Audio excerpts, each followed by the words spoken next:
Yo, yo, yo, what's good? Thank you for coming to the House of B.A.R.F. I'm Chanman, and before we get started, I would just like to emphasize that the content that we share on House of B.A.R.F. is for informational and entertainment purposes only. We are not financial advisors, and the information provided should not be considered as professional financial advice. Investing and financial decisions involve risk. It is crucial to do your own research or consult with a qualified professional before making any financial choices. The opinions expressed on House of B.A.R.F.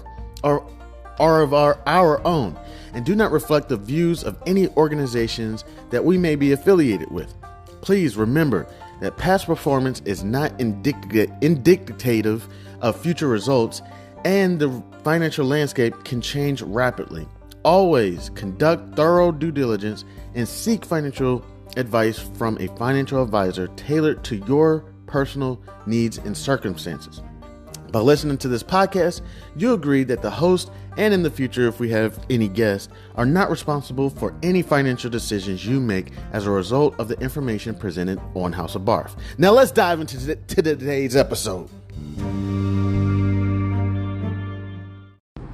Yo, yo, yo, what's good? It's Chanman, House of B.A.R.F. What's popping? Out and about this morning. Still paying attention, listening to Bloomberg. So in the prior quarter, Greater China overall was really weak.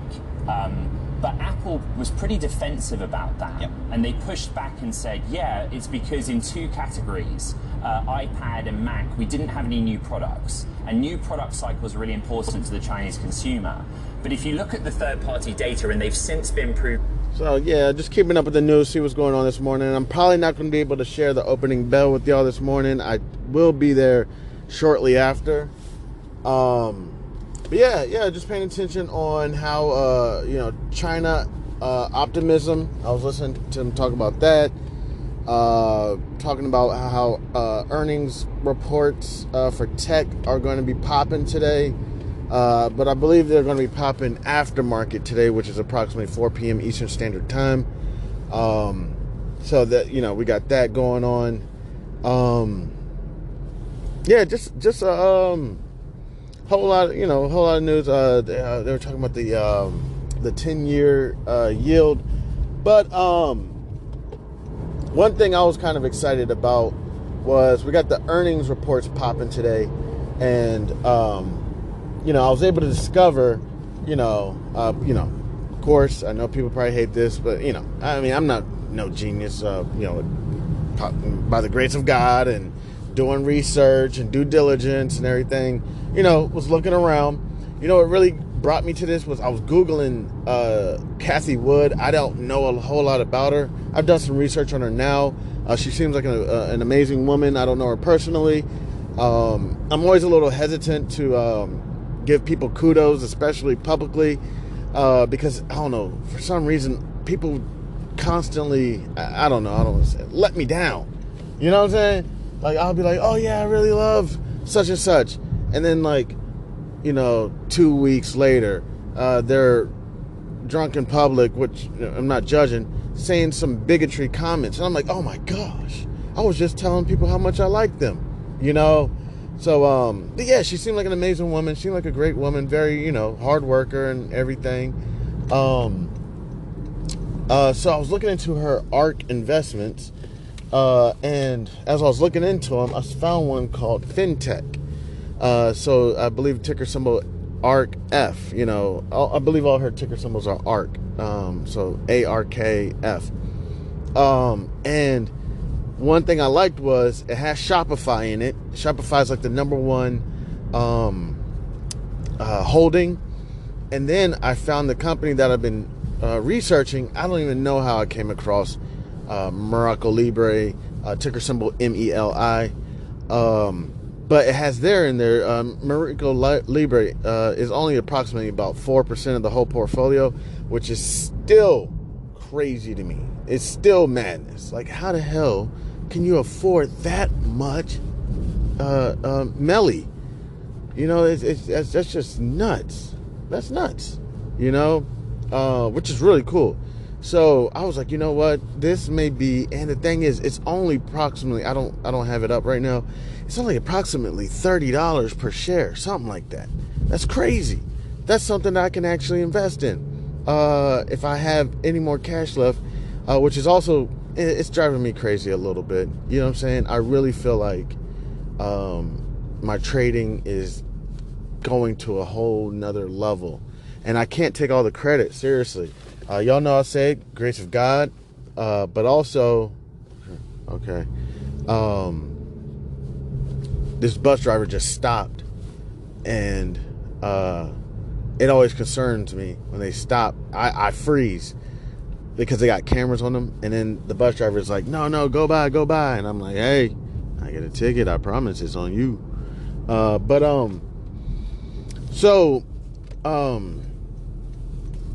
The thing that's really frustrating is because I can't take credit. Okay, I can't take credit, and you know, I know you probably hate it, but you know, one reason I like the head coach of South Carolina, was it Clemson, something like that. Now, I'm a Go Blue fan in football, and in basketball, I like to watch the Tar Heels. So I don't really like Clemson, you know, just through the passion of the game. You know, hey, nothing against Clemson. Met a lot of cool people from Clemson. But the head coach of Clemson, I mean, every time he's on the media, he always says it. He says, I give grace to God. Y'all don't really realize how much, I don't know the term is, I think it's pigeonhole. How many, like, Christians have been pigeonholed, not even Christians, even spiritual people just like enjoying talking about God, have been pigeonholed. Like, we can't even talk about God anymore. And how much and please, I need to talk to some doctor about this or something. I don't know, one of those doctors are on YouTube.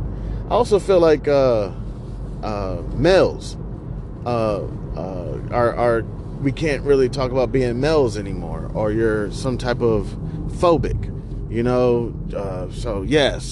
But the guy from Clemson, he has no shame. C.G. Stroud has no shame. You know, even I'm a little hesitant because I know I'm no perfect living Christian. And if the rapture, you know how people say if the playoffs were to start today, if the rapture was to happen today, I'm not even sure if I think I'd be left behind. You know what I'm saying? But I'll tell you this, them 7 years when the demons and everybody gonna be running over, I tell you, I'm gonna get my life right those 7 years. I'm gonna be counting down the days. I'm gonna be like, all right, 365 times 7. Okay, for the rest of these 7 years, I'm going ham. I am not dying. What that means basically is if you go to heaven, you'll essentially, oh crap, there's a new camera up. There's always a new camera out here in Prince George's, DC. You don't see all these cameras, I hate to say it, you don't see all these cameras on the other side of town like Annapolis and Odenton and Crofton and all this stuff. I'm sorry, but there's always a new camera out here in PG or DC or whatnot. But yeah, if you you know, if you're a walker in Christ, supposedly you'll never die, you'll always have eternal life. Dead are only for like people who, you know, never really built that relationship with God, never really had faith in God, you know. So I am not dying. I am going to have eternal life. But hopefully I'll be able to have plenty more days to repent for all my sins, and I'll be able to go, you know, holy, you know. Y'all see the journey. It's a journey, right? It's a journey. But yeah. So with doing research, I feel like my trading has gone to another level. And I will admit, my trading has gone to another level, no way, shape, form, by myself. I have to give credit to various YouTube channels. I've been going to the University of YouTube. I have to give credit to Wall Street Trapper. I have to give credit to even people who are earning finances, like The Breakfast Club. I have to give credit to Drink Champs. I have to give credit to $1 Million Worth of Game. I have to give credit to Invest with Henry.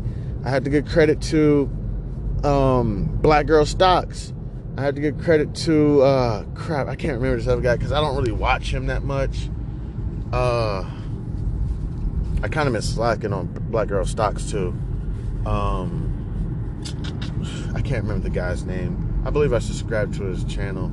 It's something like Dime or something. I'll look it up in a second. But I got to give credit to him too. I got to give credit to Brandon Trades. I got to give credit to SMB Capital. These are YouTube channels that I watch. So, you know, as much as I say, you know, that I do research, I do a lot of research on my own. I really do. I pull out my general securities books. I need to go to the store and I need to get a principal book. I want to study how to be a principal. I want to get a CFA book, a chartered financial analyst book. Also need to get a wealth management book as well, because I think it would just be a tight arsenal to be able to have the analytics and the wealth planning side, the wealth management planning side, whatever. It would just be a sword and a shield. I'd be going ham. A lot of people will tell you you can't do both. They treat it like Hunger Games, or either you go down the road of a wealth management or you go down the road of the analytics. I think that's total crock of shit. I think that's bullshit. I think, you know what I'm saying, you can have a degree in mathematics and you can have a degree in law. And I think right there, you set yourself up with a sword and shield and you can go ham. You know what I'm saying? Only time I don't really like to mix is with my drinks. Typically, whatever I start the night with is what I'm going to end the night with. That's when I don't like to mix. But other than that, enjoy yourself, man. Mix that pot up. Stir that pot up. If there's anything people would say about Chan, he's a pot stirrer. You know what I'm saying? He's a pot stirrer, and they'll probably also say he's very persistent. If there's anything about this guy, once he gets his focus on something, and that's the thing about it, is a lot of times I'm not focused. That's the problem, is I'm not focused a lot. And it's kind of purposeful. It's because when I do get focused, I can almost go 110%. You know what I'm saying? And I know people are like, well, why don't you want to go 110% all the time? Well, when I go 110%, I say it's a little bit different when other people go 110. Other people are able to go 110 and know when to cut it off. I'll go 110 and I won't sleep or eat or, you know, everything else doesn't matter. You know what I'm saying? If I could, I wouldn't shit. I wouldn't breathe. When I go ham, and it's not healthy for me. So a lot of the times I focus on things that I'm not that passionate about. I know this sounds stupid. It's like, why would you do this to yourself? Focus on something you're not, because I'm almost just like everyone else. I almost just put in the same amount of effort as everybody else. I almost, I relax. If I fail, I don't care. If I succeed, I don't care. I'm level-headed. I'm cool. I'm calm. I'm collect. Everybody's like, ooh, we like this Chan. He's mature. He's mysterious. He's cool. No, not really. Not really. I'm just kind of like running on idle, running on Copilot. You know what I'm saying? But the Chan that's ham, that goes ham, people don't like that Chan. That Chan talks too much. That Chan has too many ideas. That Chan is aggressive, or as people would say, assertive. People don't like that Chan. That's not the Chan people want. We like the quiet one who's chill and everything. You know what I'm saying? So that's a lot of times where I really don't pick things of passion. Like, if I was to go into coaching, I wouldn't coach basketball. I would probably coach like soccer or football, something where I'm the assistant. Nowhere where I'm the the head. You know what I'm saying? Like, because it would go crazy. If I coached basketball, oh my gosh, that would have to become a reality TV show. Chan yelling at all these little 6-year-olds. Fuck you doing, Tom? Fuck you doing? There's only a couple ways the basketball can go. Left, right, forward. You can't go backwards, or that's a backcourt violation, okay? So get on your fucking defense. It's like little Timmy. Or if I'm coaching some, it could be a co-ed team. Shirley. It's like, come on. It would be terrible. It'd be awful. Only because I'm passionate about basketball. I love basketball. It's my favorite sport. After basketball, I don't know. I don't know football. I've never even played football. Um, baseball. My family really wanted me to play baseball, and I was like, "Oh my gosh!" And coaches really wanted me to play baseball. They're like, "Chan, baseball is you, dog. It's like in your genetics. You don't even be trying out there, and you're better than the whole damn team." I'm like, "Yo, but coach, y'all put me in the outfield," and he's like, "Listen." I remember the coach. They be like, "Listen, all right, outfield. I know it sucks. It sucks until you're about 14 years old. That's when the boys can start popping the ball out that far. Before then, outfield is really just some downtime." You know what I'm saying? I'm like, "Coach, bring me in. Bring me in." Coach brings me in to third base, right? Man, I was in outfield mode. You know what I'm saying? So I'm sitting there chilling. Balls are driving right next to me. I'm not even attacking it because, like, I'm still in outfield mode, you know? So baseball didn't really pick it up. Football didn't pick it up. Out here in Maryland, lacrosse is a huge sport. Never really picked it up. You know what sport I'd like to pick up? Jousting. If I could. I'm sorry, man. Jousting looks fun as shit, man. You on a horse and a pole and jamming that shit into somebody's chest. That looks fun. But yeah, I never really picked up, basketball was my shit. All right, so I'm here now. Where's my laptop? All right, cool. Let me get this laptop up. Honestly, to tell y'all, man, I've been paying bills out of pocket. It's been killing me. Because that's another thing I'm saying is I feel like my trading is getting so much better. But I'm constantly making withdrawals to pay bills. And it's like, well, if you're so good at trading, why are you not rich? And some other dumb shit people would say. It's not dumb. I'm sorry. It's logical. It's very logical, right? If you're very good at trading, why are you not rich? Okay. Everyone, for the most part, unless you've never had a bank account or anything, has been investing. Okay. It'd be if somebody asked you, you've had a bank account since you were 18. Why are you not rich? Look, I haven't made all the best decisions in my life. I'm not making great decisions every freaking day. You know what I'm saying? I'm a regular Joe Schmo. I make hella mistakes. I do feel like and to tell you the truth, even if my trading was getting like real crazy, where I was making crazy amounts of money every day, $1,000 every day, I'm telling you, I probably still would work. I probably still would go to work. Because the thing is, what I can do is I can take my income from my job and fuck their 401k. They HR call, "Hey Chan, we're wondering why didn't you sign up for the 401k?" Fuck that shit. I would be like, "Yo, I'm good. I'm good." I wouldn't even sign up for it because I'd just do it on my own. Um, but yeah, I would have the job so that I could continuously uh, do deposits into my sorry, I'm trying to get logged in because it's approximately 9:38 a.m. Eastern Standard Time, so I could constantly put deposits into my account. So again, real quick, don't let anybody look. You do what you want to do. I'm not here to give advice or guidance, but listen.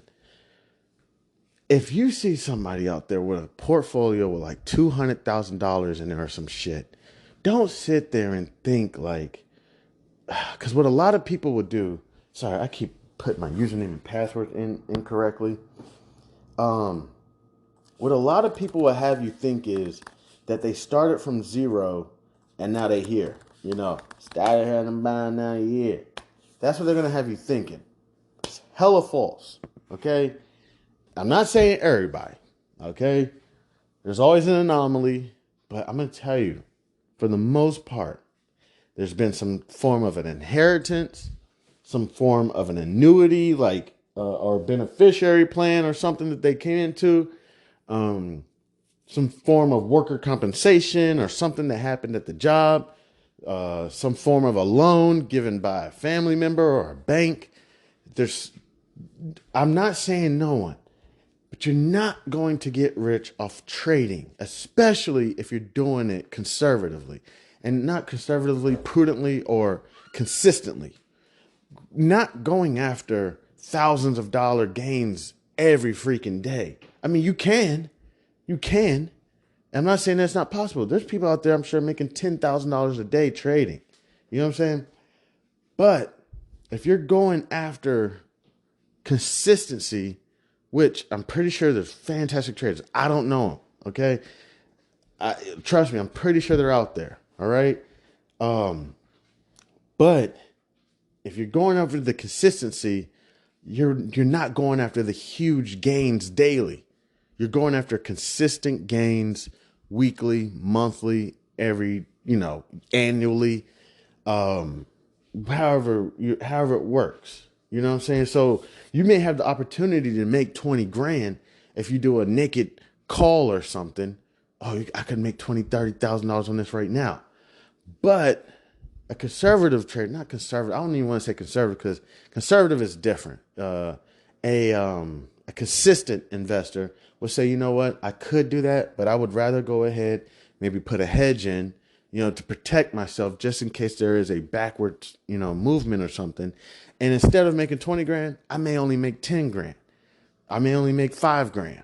But the thing about that 4 or 5 grand, after you do your due diligence and your analysis, technical analysis, fundamental analysis, sentimental analysis, quantitative analysis, risk management analysis, qualitative analysis, whatever analysis you do, once you get to that point, that 4 grand is going to become consistent and you're not going to be fucking burnt out.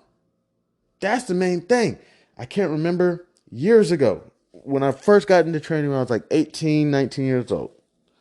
I got into trading before then, but like when I'm really starting to say this is the route I want to go. And I'll tell y'all real quick.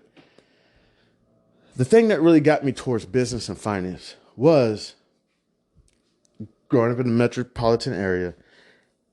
You see a lot of things. And you hang around a group of people that may not be the best for you. The group of people who are, whatever it is, not going to school, not pursuing a business, not pursuing a job, basically in the house or in their parents' house, smoking cigarettes, smoking weed, drinking liquor, fucking, trapping, jugging, whatever you want to call it. Okay. And you see a lot of that stuff. And next thing you know, either they're getting in big trouble, you're getting in big trouble, everyone's getting in big trouble. She pregnant, he pregnant, the pit bull in the corner, she pregnant. I'm kidding. That was on a 21 Savage album. And it's all going down.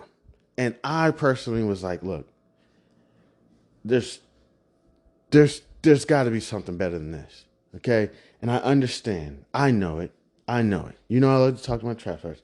I already know it. You can get a brick, you know what I'm saying, of Bam Bam. You know what I'm saying? I don't even know how much it is. How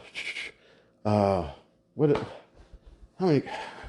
Let me see. This stuff is it's left my brain over the years. I was into you, but I'm over you now. How many grams? How many yams are in a kilo? 1,000. I was gonna say 1,000, but the stuff is slipping my brain. I've never really been around it, but you hear things, okay? So there's 1,000 grams in a kilo. All right. Oh, kilo, 1,000. Boom. Bada bing, bada boom. Right. And you can get yourself some Bam Bam, right? You get the key for what? Depending on where you get it from or who your connect is, I would say you get it from somewhere between 10 to 20 grand, depending on your people. All right. And that's, so then you take your grams, you don't step on it, and you sell them for 100 a pop. Shit. You know what? You want to tax people? You sell 120 a pop. It's impossible, but you do your thing. You're selling 120 a pop. What does the 120 do? That extra 20 dilutes your customer base. See, a lot of people may be willing to put up that 100, and you're like, you know what? I don't need y'all. So you know what? You move it to 150 a pop. You're ridiculous. You're the tax man. What the hell? What the hell's going on, tax man? So let's just stick to 125. Okay, so you want to do 125 a gram. So you're 125 times 1,000. That's 125,000, and you put up. Let's just say you put up 20 grand. Okay, let's say, and depend on you. So you made 100 grand in no fucking time, and those nose candy people, they come back pretty consistently. So you're making 100 grand ASAP, right? You're starting to build a enterprise. You're starting to put on one of your boys. You say, hey, yo, I want to put you on something that I'm working on. And the shit going crazy. Now you got your boy involved. You know what I'm saying? The thing you don't understand is, which I know you understand this, because I'm not even from that world. But growing up in, the metropolitan area, you see and you learn a lot. So cannabis, you would say, is slow money, right? You get a whole peasy, what was it, an elbow? You get an elbow, and that shit don't move, and it stinks, and it's everywhere. And at the end of even selling the elbow, which is, what is the elbow? Let me pull up my calculator again. What is it? It's approximately 448 grams, if I'm correct. I'm not sure. Don't quote me. Which is a pound. If I'm correct. And after the elbow cost you, I have no idea. Let's say I'm not even from this world, but let's say let's say the elbow cost you $4,000. I'm not even sure if that's even how much it would cost. But let's say $4,000. By the time you're done with everything, because you're not going to be able to gram up. This is terrible stuff. But what you don't understand what I'm trying to get to. What I'm trying to get to is as slow as the money for the cannabis goes, is as slow as your problems and your troubles are going to go. Once you move on to things like you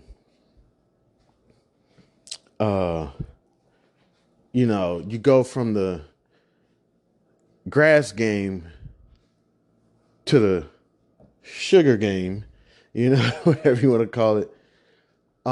You're going to notice the troubles, the successes, the women, the cars, the clothes, all that stuff is going to come 100 times faster. It's all part of the life. Okay. So as fast as you grow in your, nose candy game, is as fast as all the lawyers, robbers, women, cars, jewelry, all that stuff comes abruptly, just as quickly. So now that your mans that you put on, you know what I'm saying, it's now going through it. His family's going through it. Your man's woman is getting fucked by a rival. She's giving out all the free game. This is biblical. This is biblical shit. No offense. Just by studies. I'm not trying to say this. We all know women talk more than men. You could easily, let's say somebody gets home from work. Hey, honey, how was your day?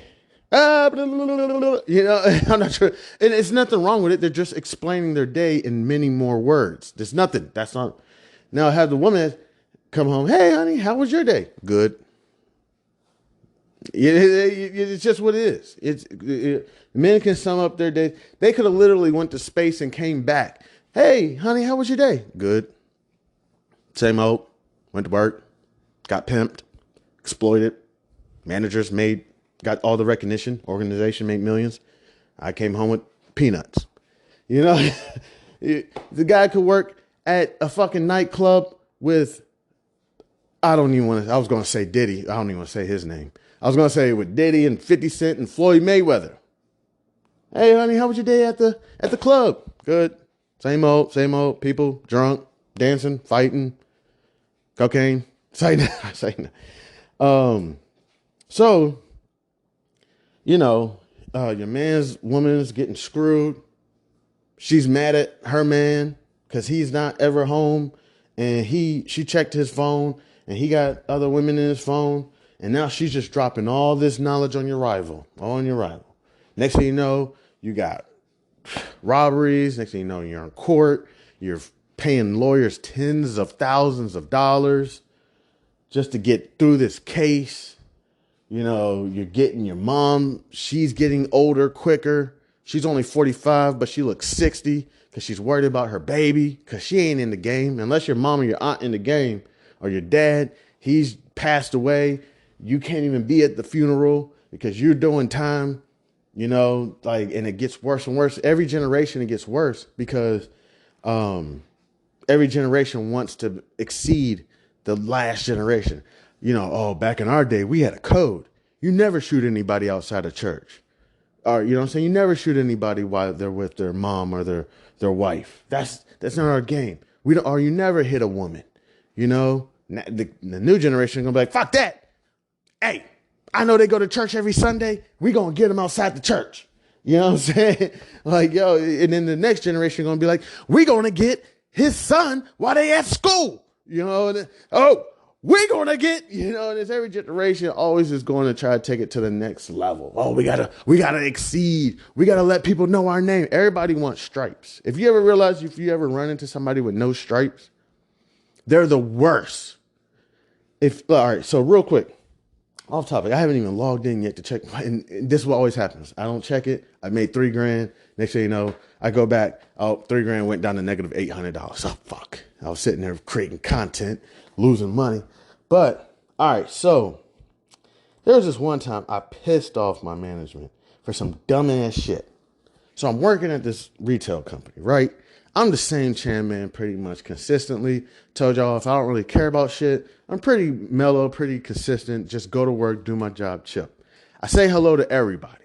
All right. It's just, I'm from the Midwest. That's what we do. We say hello to everybody. In the East Coast, nobody says hello. The way they say hello to you is fuck off. You know, that's just the way people say hello. You know, and it's just like, if you want to go holler at a lady in the Midwest, she'll probably talk to you. Not interested even. She'll talk to you. And next thing you know, you think she's feeling you. She's like, no, I'm good. And you're like, damn, but you were hella friendly. What the fuck was that about? You know, you talk to a lady on the East Coast, her first response is always going to be no. Boy, bye. I promise you'll see NFL players, NBA players, boy, bye. I'm like, yo, that's a grown ass man. You see that guy? He be fighting 300, 400 pound men every Sunday, you know, like, you know, and that's just their response. So me, I say hello to everybody. I'm working at this retail company. I say hello to everybody. I'm just having a good time. This is what I do. So I say hello to somebody who's hella cool, right? They talking to me about the Seattle Seahawks because they were a Seattle Seahawks fan.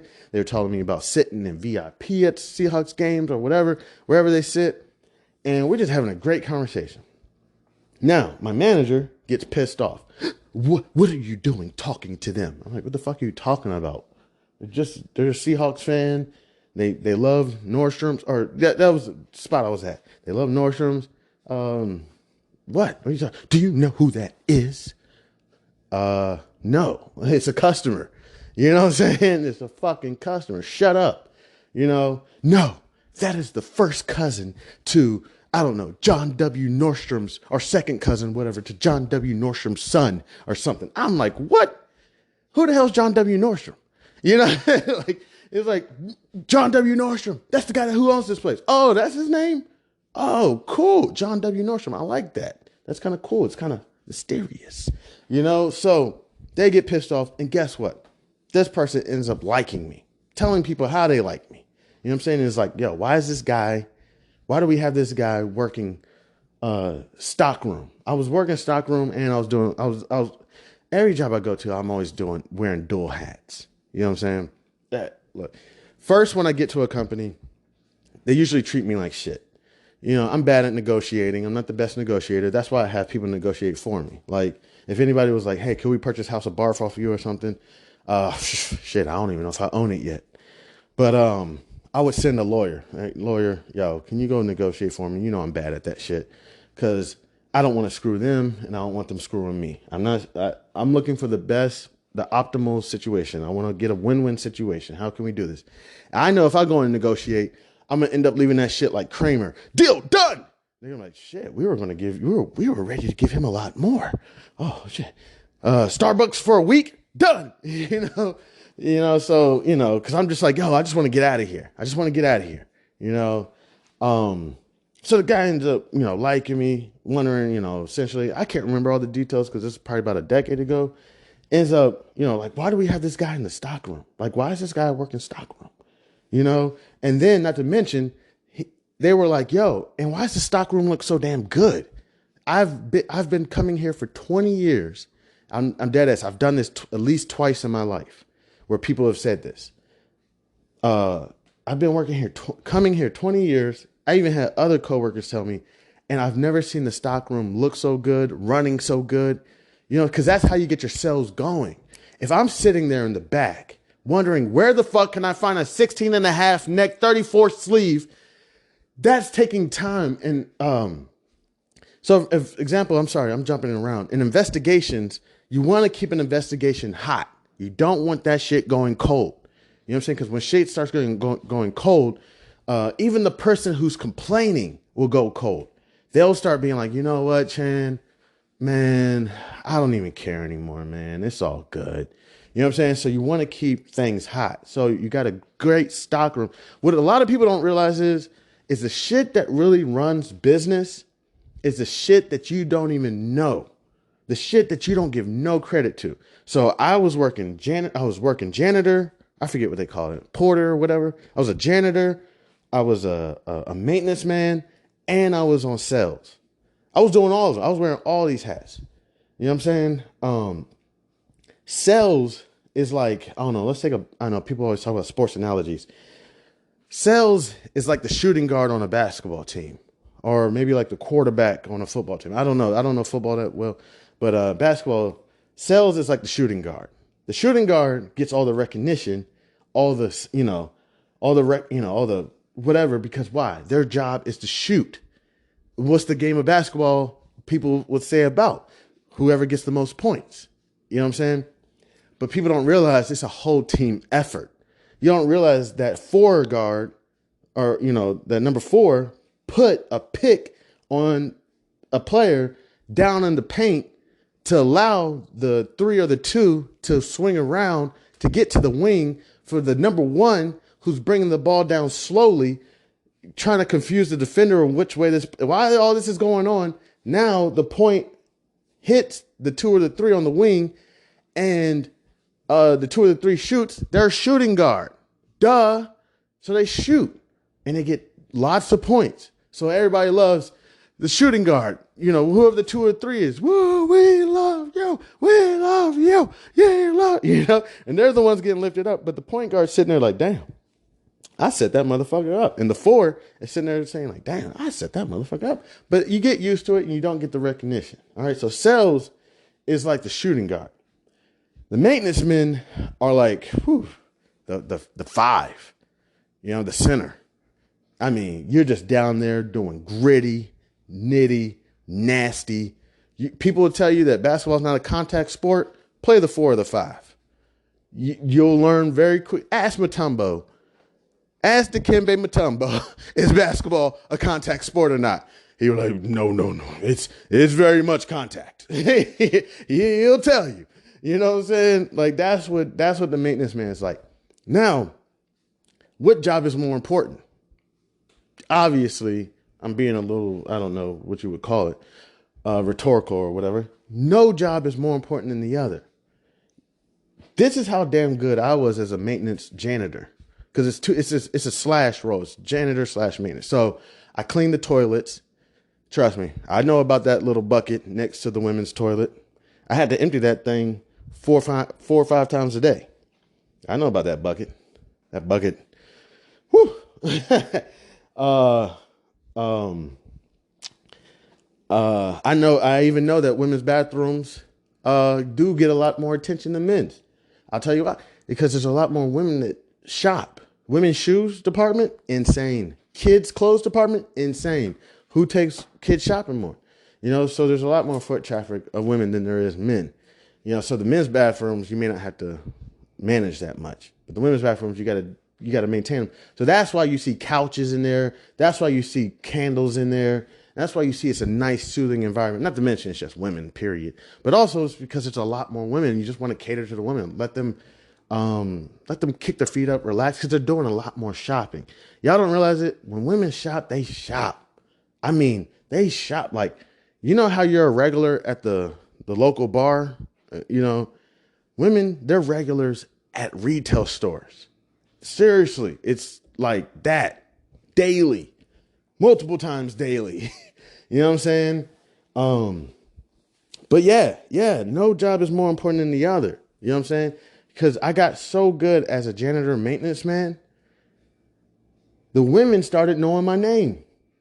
They did. They'd be like, yo, is Chan here today? Is Chandler here today? They'd be like, you know what? I don't even have to ask you because I can tell by the way the store looks. I can tell Chandler's here today. Well, is he in the back?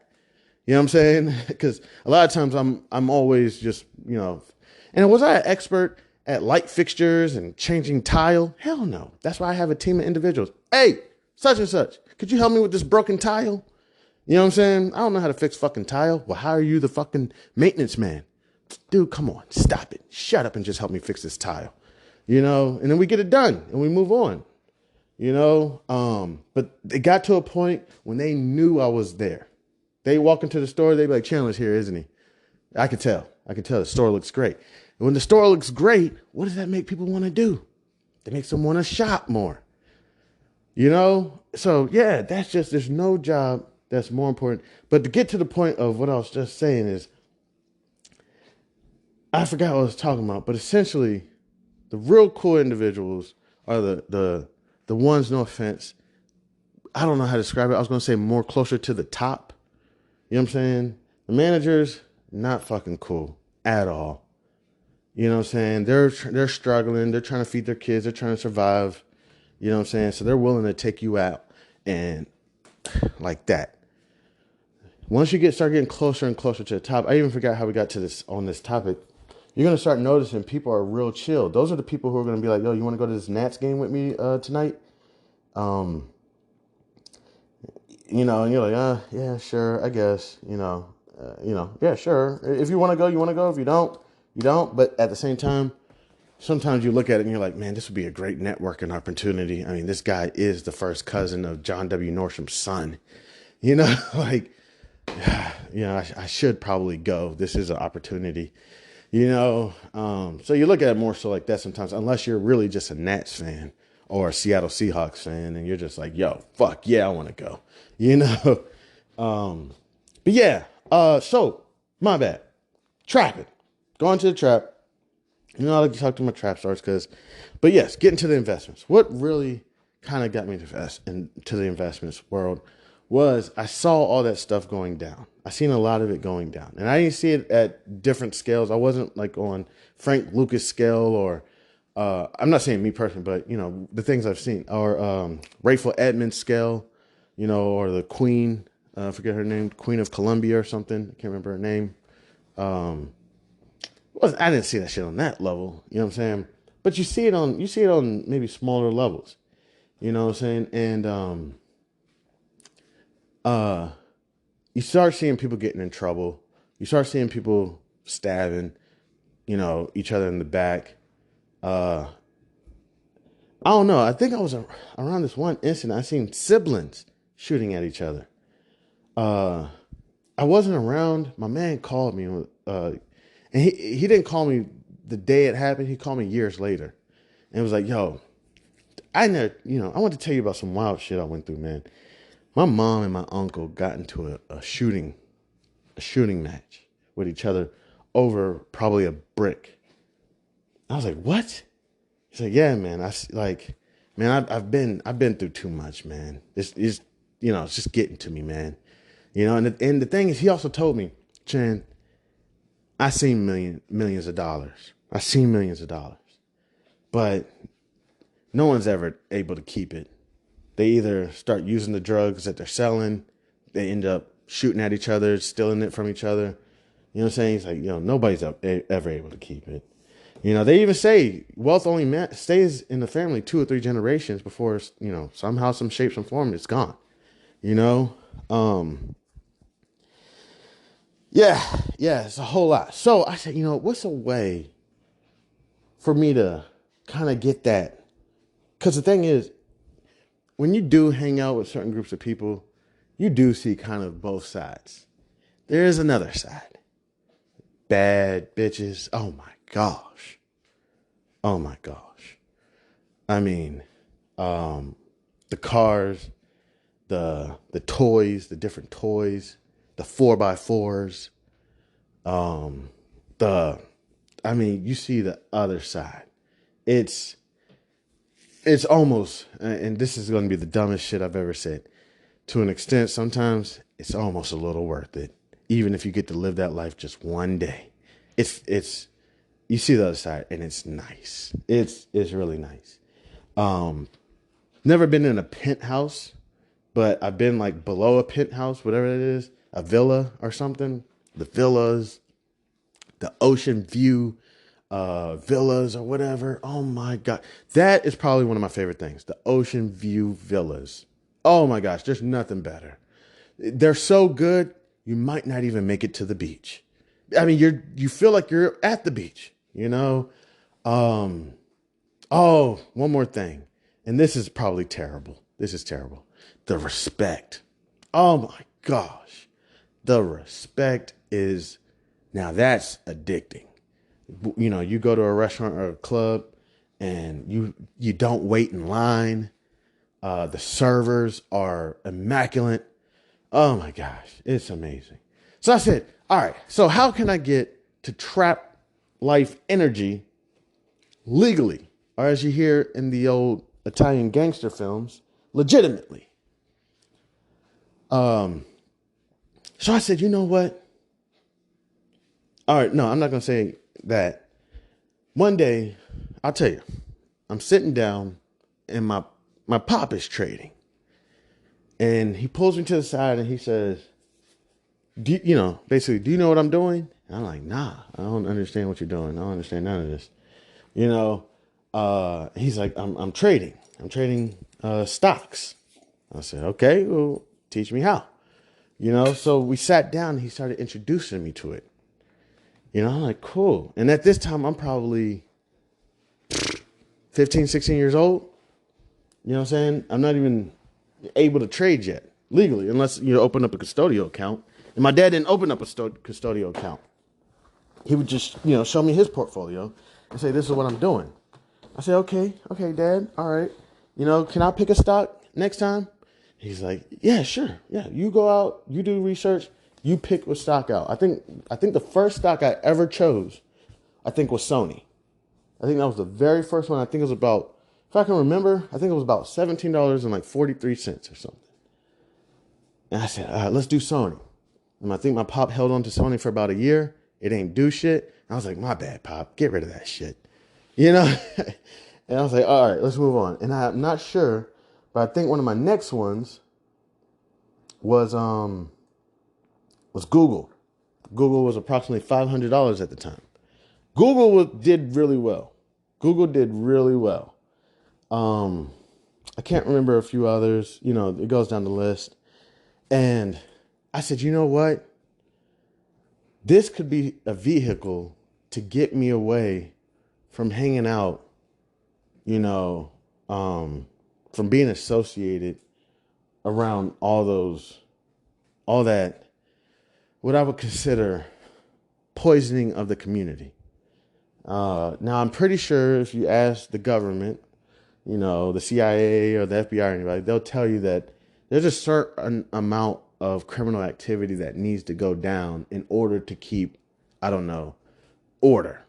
I know it sounds oxymoron. So you're saying there's a certain amount of chaos that needs to go to create order? I'm pretty sure. If you did the research, I haven't done the research, but I'm pretty sure they allow a certain amount of chaos to go on in order to keep law and order. So there's going to be a certain amount of dealers who are going to survive. It's not that they don't know about them. It's that they don't want to arrest them, because if they arrest them, what happens?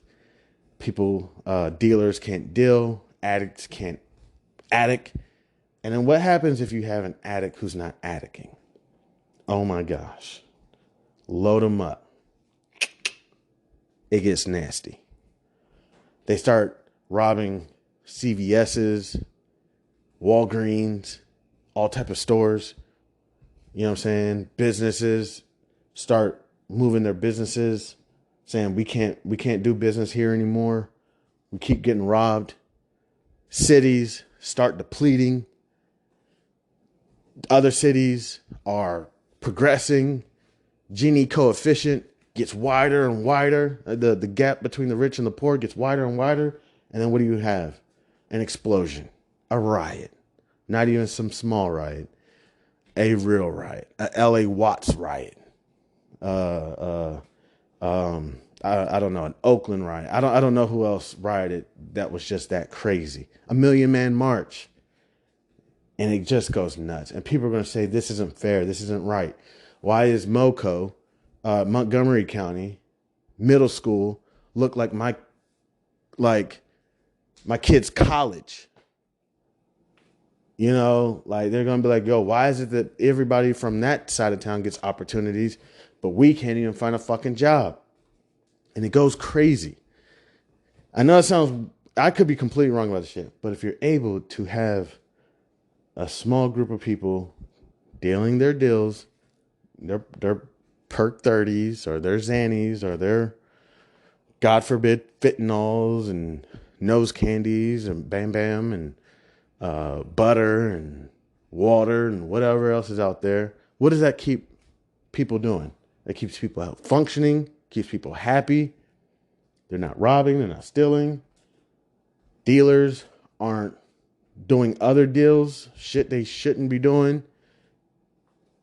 Keeps everything pretty much quiet. It's just when shit starts getting wild and dealers are now starting to compete with Walmart and Johnson & Johnson, that's when it's like, okay, we need to shut this shit down. This shit's getting too wild. As long as you stay under the radar, you throw a bone to the government every now and then through some form of taxes or some form of confidential information or something. I'm pretty sure they'll let you keep going. Keep going, buddy. Keep doing your thing. All right? You keep shit quiet. What do they say? In the jailhouse, they say there's like 30 to 1 correctional officer. You think the correctional officers are going to try to make friends with all 30 of those inmates? No, they're going to make friends with one inmate, and that inmate keep everything under control. You keep everything under control, we'll keep you under control, and we keep this all, we can work as a team. You know what I'm saying? So they get it all figured out.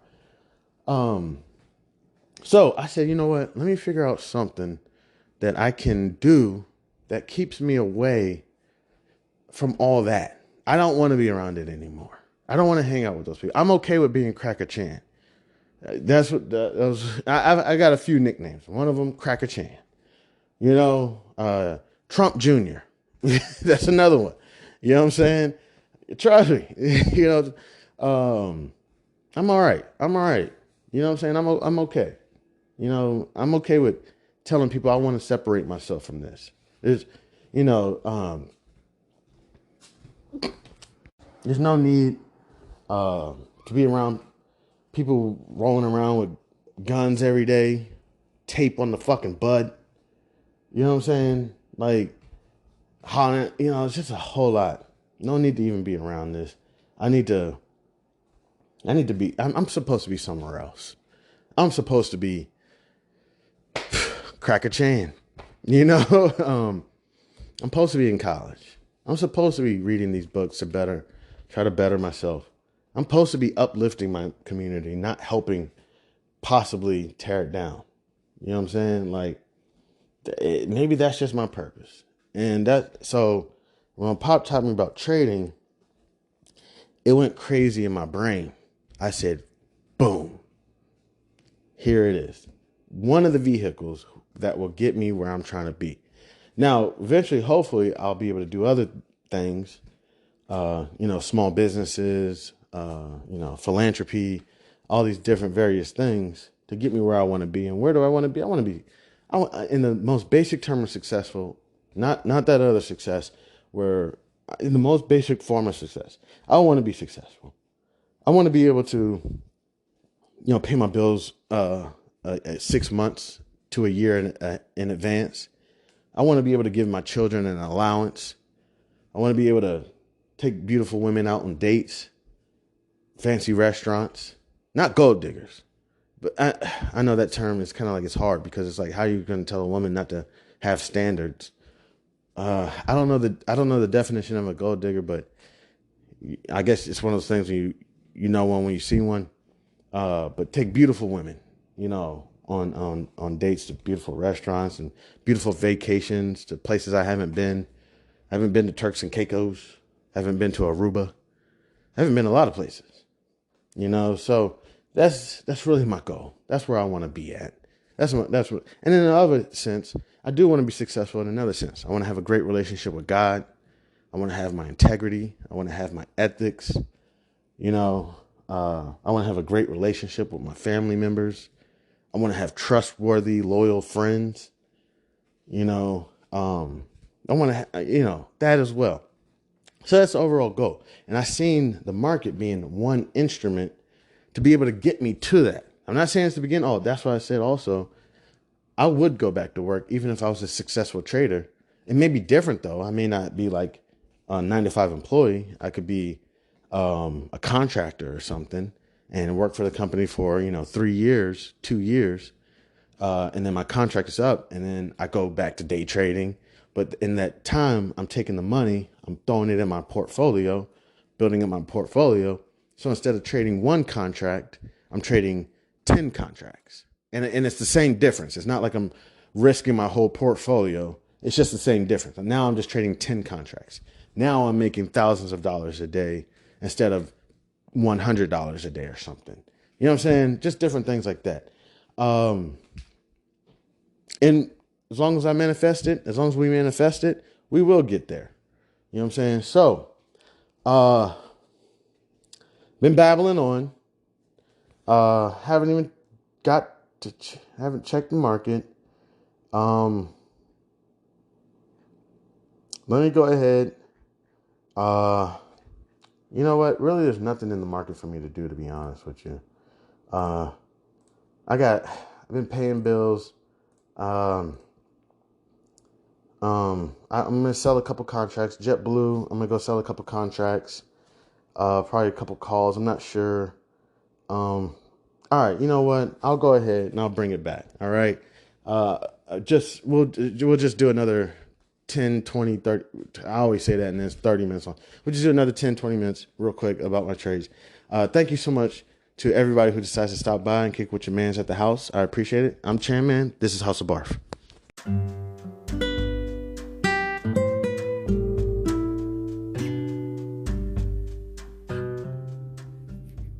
I am thrilled to introduce you to an exciting new storybook journey that I believe will capture your imagination. Allow me to present Langston Manxton's Kool-Aid Stand Adventure, a compelling short story that promises to transport you to a world of interest, excitement, and learning. The title of the book is Langston Manxton's Kool-Aid Stand Adventure by Chandler Hayes. In a world of colorful imagination and captivating stories, a new children's book has emerged to empower our young minds with crucial life lessons, life skills, and financial literacy. Langston Manxton's Kool-Aid Stand Adventure is a cheering short story written by a talented Black author who understands the importance of equipping our youth in the early stages of life with the tools they need to navigate the realm of money, savings, and smart choices. Meet Langston Manxton and his imaginary best friend, Zonky, a pink elephant, two curious souls who embark on an adventure around the vibrant landscape of Wichita, Kansas, where Langston Manxton sets out to accomplish multiple goals and is met with obstacles that he must overcome. Langston Manson and Zonky discover valuable lessons of talking about finances in the home in order to gain knowledge. Langston Manson, with a little bit of confidence, the guidance of supportive parents, the help of community members like Mr. Tiller, and his imaginary best friend Zonky, Langston Manson learns about the value of money and how to save, the importance of making thoughtful spending decisions, the significance of thinking outside the box when met with challenges with money, and the joys of sharing with others. Through relatable experiences and engaging storytelling, young readers are introduced to the fundamental concepts of money, such as earning, saving, and spending responsibly. Langston Manson set savings goals, teaching children the importance of planning for future needs and dreams. The book celebrates diversity and the different perspectives on money, shedding light on its role in different people's lives. The characters' interactions emphasize the joys of serving others, the gift of sharing, and making a positive impact in their community. The pages of Langston Manson's Kool-Aid Stand Adventure come to life with vibrant illustrations. The colorful and imaginative visuals not only captivate young readers, but also enhance their understanding of complex financial concepts. Langston Manson's Kool-Aid Stand Adventure is coming soon to bookstores and online realtors. It is a must-have addition to any child's library, fostering essential life skills while sparking the joy of reading. Empower the young minds in your life with the gift of financial literacy and imagination. Join Langston Manson, Zonky, family, and friends on their extraordinary journey of running a drink stand to set them on the path of a brighter future. Your opinion means a great deal to me. I would be honored if you would consider exploring Langston Manson's Kool-Aid Stand Adventure and sharing your thoughts. Your feedback could play an invaluable role in shaping the future of this project. If you have any questions, comments, or would like to discuss the book further, please don't hesitate to reach out to me. Your support in spreading the word about Langston Manson's Kool-Aid Stand Adventure would mean the world to me, and I deeply appreciate your consideration. I am a passionate advocate for financial literacy. Me, Chandler Hayes, and am excited to join the community of storytellers. With a background in finances, I am driven to inspire children to embark on their own adventures of learning and discovery through the power of literature. Langston Manson's Kool-Aid Stand Adventure is a heartfelt endeavor to promote financial literacy in a fun and accessible way. As a Black author, I'm committed to providing children of all backgrounds with the tools for success, and I am proud to contribute to a more financially informed generation. Thank you for taking the time to explore this advertisement, and I look forward to the possibility of sharing this extraordinary literature adventure with you. Please feel free to contact me. You can reach me at the email c287gph@gmail.com. All right, thank you. Warmest regards. Have a great day. God bless. Yo, yo, yo. All right. Let's get into A.R.F, okay? Let's get into A.R.F.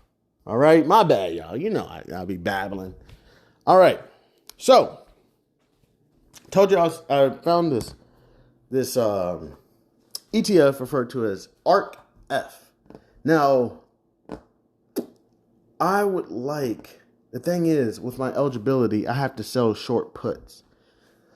I'm not able to buy a long call. If I could, I would buy a long out of the money call. Let me explain what I mean real quick. So ARKF, which is ARK FinTech Innovation ETF. Let me just read to you some of these holdings. This is the reason why I like this. I'm going to go to, which one should I go to? Yahoo or CNBC? I'm going to go to CNBC. Let's check CNBC real quick, see what's good. All right. Dow Jones up approximately 0.3%. 0.3%. S&P 500 up approximately about 0.5%. NASDAQ is up approximately 0.8%. Russell 2K is up approximately about 0.4%. VIX is down approximately 2%. Goodness gracious, VIX. Volatility is dying.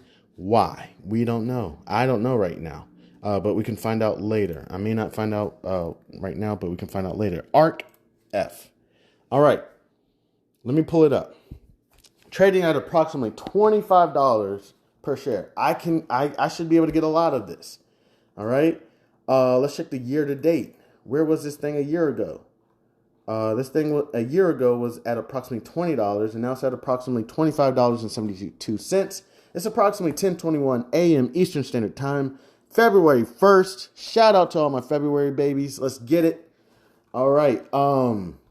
Let's go to ARK's profile. Real quick. All right. ARK's profile. ARK's top 10 holdings. Coinbase Global. Am I excited about that? No. We still don't know what's going on with cryptocurrency, but it's better than investing in Bitcoin all by itself. Do I have Bitcoin? No. Did I used to have Bitcoin? Yes. What happened? Personal issues, and I had to withdraw all my money so I could pay my bills on time. My credit score has been shot, but the credit companies are saying, we don't know what you're doing or how you're doing it, but we're proud of you. Keep doing what you're doing, but your credit score is still shot. But I said, you know what? Let's get some cryptocurrency in there. I'm cool with it. Shopify. Am I excited about it? A little bit. Why? Shopify was on a tear before COVID happened. And then when COVID happened, they lost a lot of their businesses or whatever because I guess people weren't supporting businesses. People couldn't go to businesses. So Shopify got hit. So I said, you know what? This would be a great opportunity to have Shopify without actually having to own Shopify. Shopify also made a deal with Amazon. Let's see what that deal was about. Shop and AMZN. What was that deal about? Goodness. What was the Shopify Amazon deal? The deal, which was announced August 30th, 2023, is a major coup for Shopify as it gives the merchants access to Amazon's vast network of warehouses and delivery drivers. Under the terms of the deal, Shopify merchants will be able to use Amazon's Buy with Prime badge on their websites. Don't know exactly what that means, but regardless, there's a deal between Shopify and Amazon. So I'm excited about that. All I see is Amazon wasn't able to merge our acquisition with Shopify, and Shopify held its ground. That's what I read. I could be completely wrong about that. All right. Block Inc. Huge fan of Block Inc. I like Jack Dorsey. I don't know what I like about him. There's just something I like about him. He seems authentic. He's not like the owner of the Clippers. You know, he's not that guy. Let me see. Oh, goodness gracious. Whenever I do these things, owner of the Clippers, Steve Ballmer. He's not a Steve Ballmer. But he's true to himself. He inspires people like me who have kind of monotone, real basic. I'm not going to say my personality is always like that. It kind of became like that over the years, but that's kind of who I am. Just kind of introverted to myself. At heart, I think I am a Steve Ballmer. In reality, I'm more like a Jack Dorsey. So I love the Block King thing. DraftKings, big fan of it. Not really. Don't really sports gamble.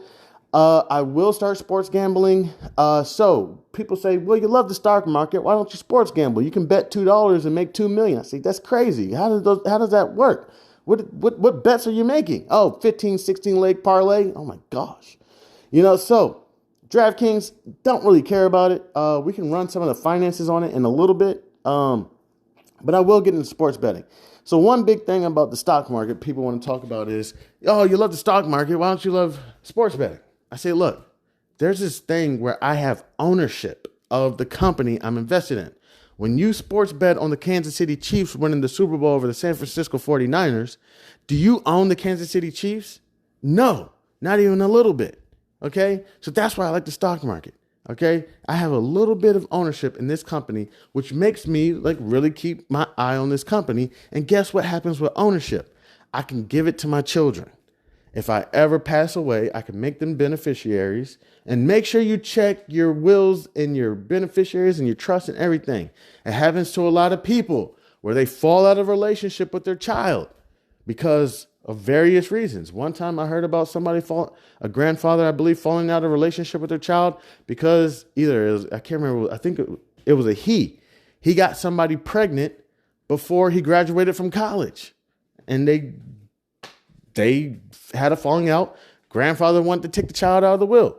So you know what the guy did? He got an abortion. You know what I'm saying? So that his grandfather would basically put him back in the will. And then the shit even got crazier because I believe he got another woman pregnant. And guess what he convinced her to do? Get an abortion so he could stay in the will. It even gets crazier. Oh my gosh, that story was crazy. But family feuds over so many various different things. You know, but if you have a falling out with somebody or whatever, you don't trust them anymore, maybe they're doing cocaine or crack or fentanyl, and you want to decide, you know what, they're not on the track that I wanted them to be on, I'm going to go ahead and update my will or update your beneficiaries or your trust or whatever. There's another thing.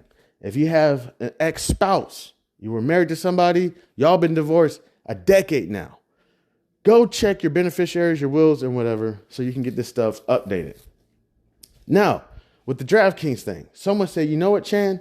I like that point. And they did some research. They said, Chan, guess what? I found some information. I said, what? So what can you do with sports betting now? We can open up an LLC on sports bets or something like that. Don't quote me. We just started talking about this about 3 months ago, maybe 2 or 3 months ago. He said, we can do our sports bets. We can make hundreds of thousands of dollars because supposedly you can bet $20 and make $59,000. I don't know how this stuff works. And then we can take the money, open up an LLC, and run our own sports betting company. We run our own sports betting company. And then guess what? When we pass away, what can we do? We can pass the LLC to our heirs. I said, now you're talking my style, because that's what it's about for me. I'm about ownership, and I don't mind, what I'm saying, like trading like this ETF where I have micro shares or whatever. And I don't mind sometimes doing a sports bet. I'll do it over some wings and beer. You know what I'm saying? Oh, we're eating some hot buffalo wings. We're drinking some beer. No, let's put $10,000 on red or on black. Okay, great. It's fun. Or no, I would never put $10,000, but I'll say, okay, let's put $200 on 30. I don't know what it is. 32 red or black or something. I don't know.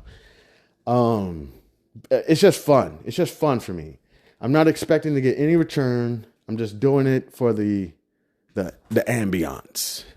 That's just what we do. You know what I'm saying? Now you start talking my style when you say, hey, Chan, what would you think if we opened up our own LLC and we ran our own sports betting company and blah, blah, blah. Now I'm like, ding, ding. Okay, cool. Okay. I like that idea. You know what I'm saying? That's why I opened up my own sole proprietorship, Chandler Gregory Hayes, which I can't find it. The only way I can find it is as Hayes, Chandler Gregory. I don't know what that was about. But hopefully I'll be able to put BARF under it. Hopefully I'll have other things under it so that anything ever happens to me, if I ever receive any perpetuities or any royalties, it's going to go to me. Perpetuities, royalties is basically you just get paid for something for the rest of your life. Perpetuities, let me see what perpetuity means. I don't even know if I know how to spell it. Perpetuity. Okay, perpetuity. A bond or other security with no fixed maturity date. So basically, essentially for the rest of your life. But what happens with it is there's a certain amount that I believe, because you see it said bond, that you have to put up an initial principal. So you kind of want to know when am I going to break even? That's what it is with perpetuity, is where's my break even? So is it going to be 5 years from now, 10 years from now? You know what I'm saying? Can I give it to my heirs? Let me see that. Can you give royalties and perpetuities to beneficiaries? Can I pass my royalties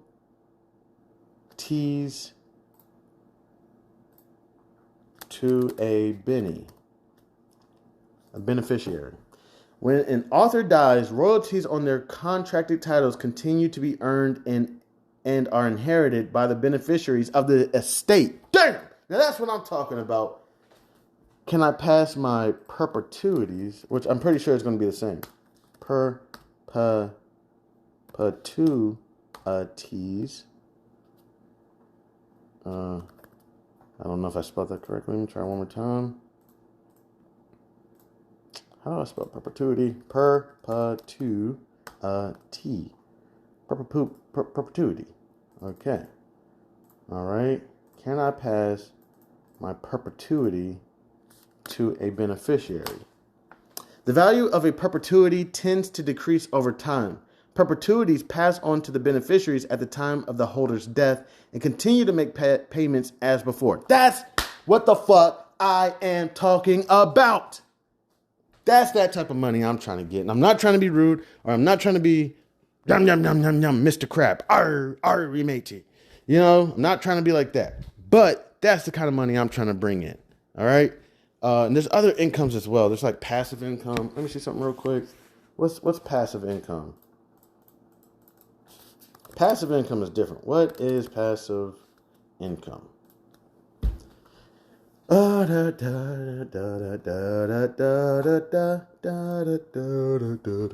Investopedia. What's an example of passive income? There are plenty of ways to generate passive income. Examples include renting out space, such as a bedroom or entire house, investing in securities that pay for dividends or interest, and selling goods and services online as a side hustle. Okay, so I would say passive income, there's some form of you got to be there. You got to check your portfolio, make sure you check on your stocks. You're renting out space. You kind of got to be there to make sure you maintain the space. You're doing a side hustle. You got to kind of be at there a little bit. Now, once your rental space is up and running and it's good and it's maintained, you could probably go 6 months without checking on it. You know what I'm saying? Once you got your small business going, your side hustle, if you hire, a couple kids to run it for you, you could probably not be there for about 30, 60, 90 days. Once you get your stock portfolio up and going, you probably don't need to check it for about another, 3 to 6 months, But passive income, there's some form of, if I had to describe it, of you're still there. It's not, I don't know what they would call income, regular income. Regular income, you're there. You're nowhere else but there. The only way you earn this income is by you being there. Passive income, it's your side hustle, it's your stock dividends, it's something like that. You're not there as much. Royalties, perpetuity, you did it, you done it. Don't quote me on it, you're done. But you're still getting paid off of royalties and perpetuities. I don't know exactly how to describe it, but you're good. You know what I'm saying? You haven't even, Al Pacino hasn't done Scarface in 30 years. Still getting paid off of every time somebody says, hello to my little friend. Still gets a check. Oh, Will Smith hasn't been the Fresh Prince of Bel-Air in 30 years. But he still gets paid every time an episode runs on TV Land or Nickelodeon or whatever. I was just listening to the guy that did the singing voice for Simba in The Lion King. He was on Smart Guy. I can't remember everything else he was on. Let me see. Goodness gracious. Whenever I do this stuff, I try to... who did the singing voice for Simba? Is his name Jason Weaver? Let me see real quick. Jason Weaver. Yes, Jason Weaver. Matter of fact, let's see if we can hear him talk about royalties from Lion King. Let me see if I can find like a YouTube short or something.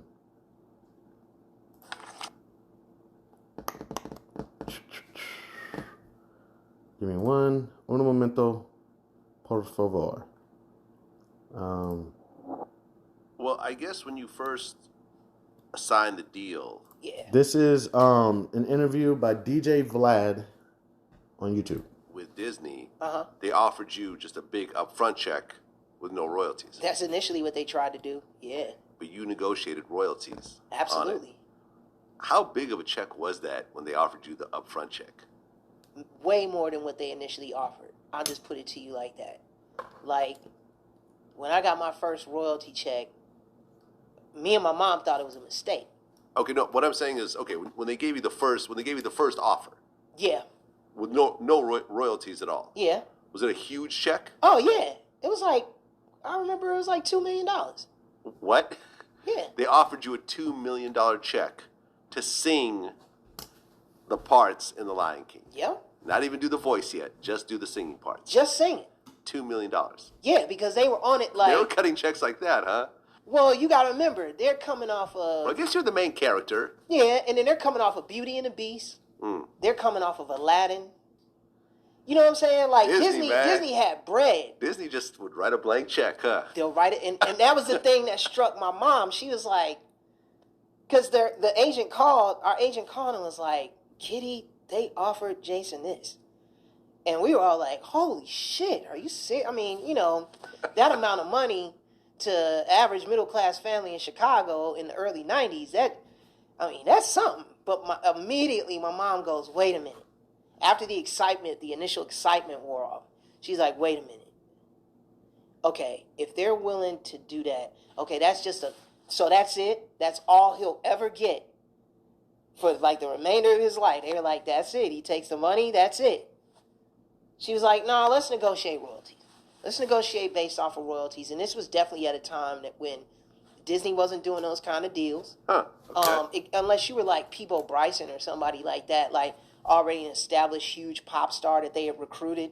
I'm sure his deal was way different than anything that they would offer a relatively no name at that time. Okay. When they offered that deal, it was really just to take this money and go. Because I think they knew and forecasted that they were going to make a shit ton of money, and $2 million next to, hundreds, if not billions of dollars that they've made off of this franchise. Like, I mean, man, they got the Animal Kingdom in Disney World that's themed off of the Lion King. They got the Broadway play. Dolls and T-shirts and video games. And, I mean, I got a platinum plaque for a storybook that they released. You know what I'm saying? That was really just a storybook with my song in it. Okay, so you turned down the $2 million deal. Yep. So you took less money with royalties. Absolutely. Was it like $1 million, or do you remember how much it was? No, it was relatively low. I think it was like 100,000. You went from $2 million to 100,000. Yep. In order to get royalties. So you could play the long game. Wow. Because honestly. Okay, let me ask you a question before you go on. Mm-hmm. Were you offered anywhere near $2 million to play Michael Jackson? Hell no. How much was that check back then? Ooh. Oh, that one was like, I think I only made like 80,000. Okay, so you're making, and only? that was your biggest check, I'm sure, in your career at that point. Yeah. Right? As a 13-year-old or whatever. Absolutely. So you go from 80,000, which is cool, but it's not. You're not buying a Ferrari with 80,000. Hell no. To being offered $2 million up front, and your mom was smart enough to turn that down. Absolutely. Shout out to my mother. Shout out to mom. So you gave up $1.9 million. At that time. At that time. At that time, yeah. Wow. Because it was, in her opinion, she's absolutely right. Because honestly, that residual income that I generate, man, that shit is so helpful. Okay. So, like, even nowadays, like, man, when I get in a check from the Lion King, I'm like, fuck. you make more than $1.9 million over time. Over time, yes. Okay, so that was actually the smart move. Yeah. And then when Lion King 2019 comes out, everyone's watching the old movie. Yep. Everyone's licensing the old movie, et cetera, et cetera. Those checks just jump up. Because I guess she figured, because Disney had a reputation for that, of like re-releasing stuff. Yeah. Because I think at that time they had put out maybe even Sleeping Beauty and some of their old catalog when like Disney was alive. Yeah, I grew up they all were Sleeping releasing Beauty. that stuff during when they were releasing the new Disney stuff. So she was able to see the playing field and go, wait a minute, this is going to make a lot of money over time. So what happens when my son turns 40? Like, is he still going to be able to get a check from this when they eventually re-release this? Like, and sure enough, she was absolutely right. Well, your estate will be able to pass down those royalties to your son. Absolutely. And to his kids and Absolutely. so forth. That could literally keep running forever. It could. Yeah. It could. So 100 years, 200 years from now, it when they make Lion King 2022, with robots 90, and shit, and people want to watch the original. AI Mufasa. Which, will still be the best one, but... thank you. Now, there you if they go. still use Still gonna be the best recording, one. now we going to get some bread. That's Absolutely. dope, man. That's one for the business books right there. All right. I'm going to go ahead. Let me see. It was only like... All right, it's only like 30 seconds honestly, left. And that's what I tell people all the time. I make sure that I give my mother her just due props and credit for that, because if she hadn't done that, that would have been one of the biggest mistakes of my career, like business-wise. $2 million is not really a mistake. Well, yeah, but you probably didn't make $20 million or something off that. Well, yeah, $2 million is not really a mistake. Yeah, because you could have taken that $2 million and invested it, and that could have turned into $10 million by now. Yeah. I mean, but I was like, 13? Yeah. I wasn't even thinking about you a fucked it portfolio off. and shit. You would have fucked it Nah, up. that's true. That's true. That's a great way to think about it too. Is I could take that $2 million and I could invest it myself and forget the royalties in perpetuity. But I don't know. But like you said, I was 13. Fucked it off. Absolutely. Fair enough. I could have. What he said. Yeah, man, that's great stuff. And I know people are like, man, you are boring as hell, Chan. Like, you are so boring. That stuff I enjoy. I enjoy that stuff. That's great stuff to me. What in the world? Oh, sorry, my bad. All right, let me close that down. I don't even know what we were talking about anymore. But, crap. I forgot what we were talking about. ARKF. Okay. So, DraftKings. I'm excited to have it in the portfolio to be able to touch on the sports betting world. If I was to touch on the sports betting world, I would invest in Disney, considering that they acquired not PenFed. I'm sorry, that's a credit union or whatever. They acquired Penn Entertainment, and Penn Entertainment, I believe, is going to handle their sports betting side. So I would invest in Penn Entertainment if I was going to invest in a sports betting side, only because I think Disney. I mean, they've been doing things for years. UiPath Inc. I ain't gonna lie, I have no idea who that is. We can do a quick review of them real quick. We'll do it real quick. CNBC. UI. I already forgot the name of the company. Let me check. UiPath. UiPath. I guess it's like you and I path. We go down the path together. Probably something about health. Let me see. UiPath focus on building and management automations and developing computer vision technology. It provides its customers with a set of capabilities that allows them to discover opportunities for automate using digital workforce that collaborates with humans and, operate an automation program at scale. Okay, it's only about $23. Let's check some of its numbers. 52-week high was about $26. Earnings per share is negative 0.28. I guess that means they're not bringing in any earnings. PE ratio is negative 82. I guess they're not bringing in any earnings. Let me go to Yahoo Finance, because Yahoo Finance does this thing with a bar chart that makes it real easy for me. What is it? Path. Path is the ticker symbol for the company. Let me just go to this bar graph real quick. Oh yeah, their earnings are bad. Revenue $600 million, earnings negative $92 million 2021, 2022 $892 approximately million, negative $525 million. Goodness gracious, in earnings. And in 2023 $1 billion approximately in revenue, and approximately negative $328 million. Okay, so they brought that up. Maybe they bottomed out. I want to add this company ARM in my watch list real quick because everybody been talking about ARM. I'm sorry, there was an article that just showed up about ARM, and I was like, you know what? I've been meaning to add that to my watch list. All right, so UiPath. Looking at those numbers very briefly, not excited about it, but hey, let's keep moving. Twillo. I'm excited about Twillo. We're touching on real estate, if I'm correct. Cool. We got interest rates coming up. The housing market should have a lot of volatility. Aiden and V, unfamiliar. Robinhood, excited. I got an advertisement recently. Switch over to Robinhood, and maybe they'll do something for me. I'm going to call them up and be like, yo, listen, I ain't got that much bread, but I need eligibility, okay? I need eligibility, all right? And trust me, I need to pay my bills. I need to get this done.